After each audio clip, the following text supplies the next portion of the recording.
नमस्कार, आदाब, अस्सलाम वालेकुम। मेरा नाम मोनिस और आप मुझे बेहतर तरीके से जानते हैं।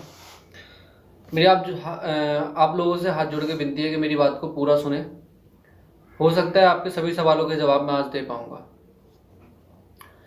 कुछ दिनों से मैं खुद इस केस में, राबिया के केस में, मैं राबिया का बड़ा भाई, कजिन ब्रोदर हूँ।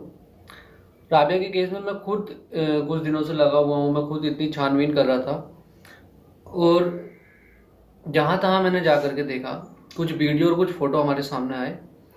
अब इसमें कितनी सच्चाई है, कितनी सच्चाई नहीं है, ये मैं आज आपको बता देता हूँ। और इस केस में जो कड़ियाँ जुड़ी हुई है, क्यों केस को इतना उलझाया जा रहा है, ये मेरे सवाल हैं आप लोगों से। आज पूरा 1 महीना लगभग हो गया है। आज 24 तारीख है और लड़की की डेथ हुई थी 26 तारीख की रात को, यानी कि 2 दिन बाद उसको पूरा 1 महीना हो जाएगा। पहले तो मैं उसको श्रद्धांजलि देना चाहता हूँ मन से। लड़की बहुत बहादुर थी, सब कुछ था। शुरुआत होती है, शुरुआत से मैं शुरुआत करूँगा। जब लड़की घर से गायब हुई थी, 26 तारीख की रात की बात है। आप सब लोगों को पता है कहाँ से वो गायब हुई, क्या बात थी, क्या नहीं। अब मैं आता हूँ मेन बात पर। कुछ फोटो मेरे सामने आए जिसमें लड़की की माँ भी उस फोटो में दिखी। और मतलब लोगों का कहना है, आपका पहला सवाल, क्या लड़की की माँ जानती थी शादी के बारे में? तो मैं आपको बता दूं, लड़की की माँ को, लड़की के पापा को, या घर में किसी को या हमें इस बारे में नहीं पता था कि लड़की की शादी हो गई है या नहीं हुई है। उसने जो मैरिज सर्टिफिकेट दिखाए वो उसकी डेथ के 15 दिन बाद हमारे पास आए फोटो के रूप में। वो हमने देखे। ओरिजिनल अभी तक हमने भी नहीं देखे हैं, एक फ़ोटो ही हमने देखा है, जो फ़ोटो दिखाया गया। लड़की की माँ, उसके साथ में कहते हैं फ़ोटो है। देखिए, उनकी तबीयत खराब थी। मैंने उनसे बात की, ठीक है, कुछ बातें उन्होंने, जो लोग कह रहे हैं कि बात उन्होंने छुपाई कि वो नहीं जानती थी, नहीं, ऐसा नहीं है, उन्होंने छुपाई नहीं, उन्होंने बताई थी कि वो उससे 1-2 बार मिली थी। ये बात उन्होंने और कई बार मीडिया चैनल पे भी कही है। बाकी इसके बारे में और कुछ नहीं जानती थी। लड़की उनके साथ में काम करती थी।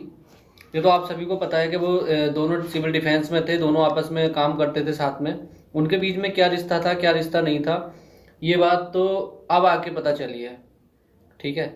लेकिन लड़की को जितनी बेरहमी से मारा गया, सवाल तो आपके बनने चाहिए थे, लेकिन इस तरह से नहीं कि माँ बाप के ऊपर आँच आ जाए, वो घर में शर्मिंदा होकर बैठ जाए। देखिए, बेटी का मामला आपको पता है।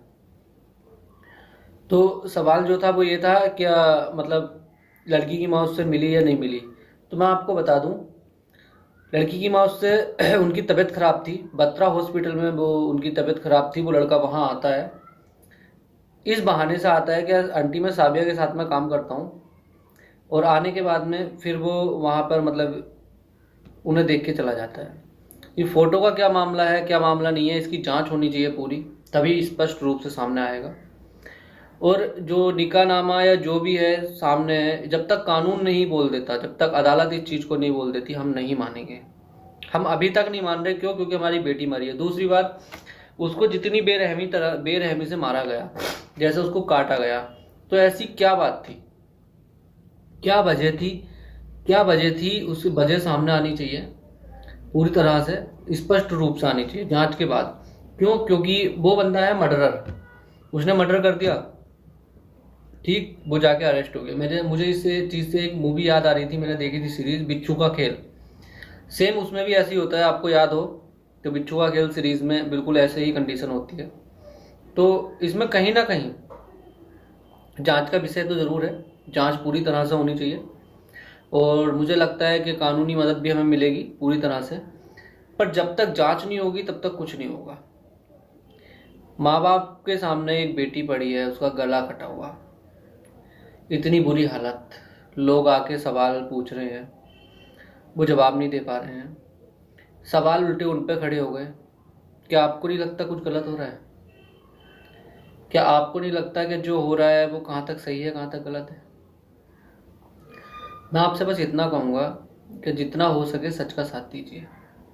देखिए, बुराई तो आगे बढ़ ही रही है, बुराई तो बढ़ ही रही है, ठीक है। जो भी इसमें मुजरिम है वो बचना नहीं चाहिए। राबिया के केस को आप हल्के में न लें। कल को आपकी बेटी, आपकी बहन के साथ ऐसा हो सकता है। तो आप लोग इस चीज़ पे गौर करें, जो सवाल बन रहे हैं कि क्या ये सच है, फोटोग्राफी या जो भी। अगर कोई, मान लीजिए मैं एक छोटी सी बात रखता हूँ, तो उसने शादी कर ली, शादी कर ली, शादी करने के बाद में वो लड़का चाहता तो उसका हाथ पकड़ के कानूनी तौर पे घर से ले जा सकता था। किसी के बाप में हम में दम नहीं थी जो आकर के वो रोक लेते। क्यों? क्योंकि कानूनी तौर पर वो उसकी वाइफ थी। फिर उसने मारा क्यों? अगर वो उसकी वाइफ थी तो फिर उसने मारा क्यों? ठीक है। फिर दूसरी बात, वो जाकर के कहता है मैंने अपनी बीवी को मार दिया। अरे बीवी थी तो बीवी को मारने का हक किसने दिया भाई तुझे? कोई भी चीज थी, जिस तरह से शादी की थी उस तरह से शादी तोड़ भी सकता था तू। ठीक है। पर शादी सच है या झूठ है ये तो आपको ही पता है। 15 दिन बाद कोई डॉक्यूमेंट सामने आते हैं। ठीक है, रिलेशनशिप क्या था ये भी जांच होगी तभी सामने आएगा। सवाल घर वालों से बन रहे हैं, सवाल घर वालों से पूछे जा रहे हैं। तो अभी तक तो कहीं भी कुछ चीज़ दिख नहीं रही है। न्याय की बात मैं करूं तो न्याय तो देर लगेगी, क्योंकि निर्भया केस 2012 में हुआ, उसके दरिंदों को फांसी अब आकर के मिली। तो बुराई को जीने का तो मौका मिलता है, लेकिन एक चीज़ मान लीजिए, सच्चाई सामने आनी चाहिए। अगर आप लोग साथ नहीं देंगे तो सच सामने नहीं आ सकता। आप लोगों से, मीडिया वालों से मेरी गुजारिश है कि आप लोग जाएं, उसके माँ बाप का हौसला बढ़ाएं। देखिए, घर की माली कंडीशन भी क्या है वो भी आपको पता है, कितना अमीर है घर ये भी आपको पता है।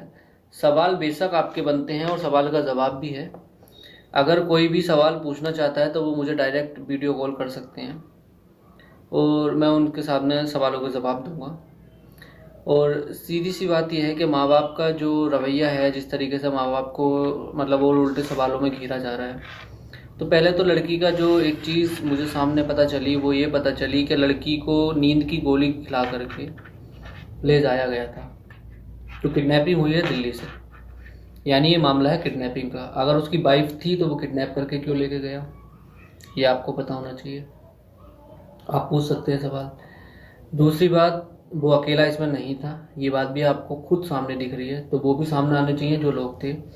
तीसरी बात, जहाँ वो काम करती थी सिविल डिफेंस में, वर्दी में करती थी, तो वहाँ के जो डीएम साहब थे, अगर मैं कहीं जॉब करता हूँ, कहीं भी काम करता हूँ, मैं अपने यहाँ पर 10 दिन नहीं जाऊँ तो मेरे मालिक या कहीं भी कोई भी उसे दिक्कत होगी कि भाई 10 दिन से मोनिस लापता है, मोनिस कहाँ है, जाके सवाल पूछने घर पे आके देखना चाहिए या फ़ोन करना चाहिए। दूसरी बात, घर वालों का फ़ोन उठाना बंद कर दिया था उन लोगों ने। मेहरा का जो मुझे अभी तक सामने निकल के आ रहा है कि मेहरा जी अभी सामने नहीं आए हैं, तो मेहरा जी को सामने आना चाहिए, सामने आके बातों का, लोगों के सवालों का जवाब देना चाहिए। अगर कोई इंसान साफ है तो वो सामने आ जाए, और कोई इंसान गलत है तो वो सामने आ ही नहीं सकता। माँ बाप को हिम्मत तभी मिलेगी जब आप लोग लड़ने के लिए, क्योंकि मुझसे किसी ने कहा था कि आपको लोग झूठा भी साबित करेंगे, आपको लोग ये भी साबित करेंगे, लेकिन आप अपने सच के साथ खड़े रहना। अगर आवाज़ बुलंद नहीं होती है तो मैं सच के साथ खड़ा हूँ, अपने परिवार के साथ खड़ा हूँ, हम आवाज़ फिर से बुलंद करेंगे। लोग कहते हैं हौसला रखो तो दिल्ली दूर नहीं है, हम तो खुद दिल्ली में मौजूद हैं, तो दिल्ली दूर क्या होगी। लेकिन दिल्ली के लोगों, दुनिया के लोगों, इंडिया के लोगों, आप खुद समझो कि जो हो रहा है वो कहाँ तक सही है, कहाँ तक गलत है। और जो भी सवाल है आपके, आप मुझे इंस्टाग्राम पर पूछ सकते हैं। मेरा नंबर मोस्टली सभी लोगों के पास से कॉल करके पूछ सकते हैं, मैं हर सवाल का जवाब दूंगा। जो भी कानूनी कार्रवाई हो रही है वो भी होती रहेगी, लेकिन माँ बाप का हौसला बढ़ाएं। बेटी सबकी होती है, बहन सबकी होती है, जिसकी नहीं होती उसकी भी होगी। मेरे हिसाब से आप लोगों को इंसानियत के नाते ये देखना चाहिए कि कहीं ना कहीं गलत हो रहा है, बहुत गलत हो रहा है। मेरी आपसे हाथ जोड़ के विनती है कि प्लीज़ आप लोग सहयोग दें।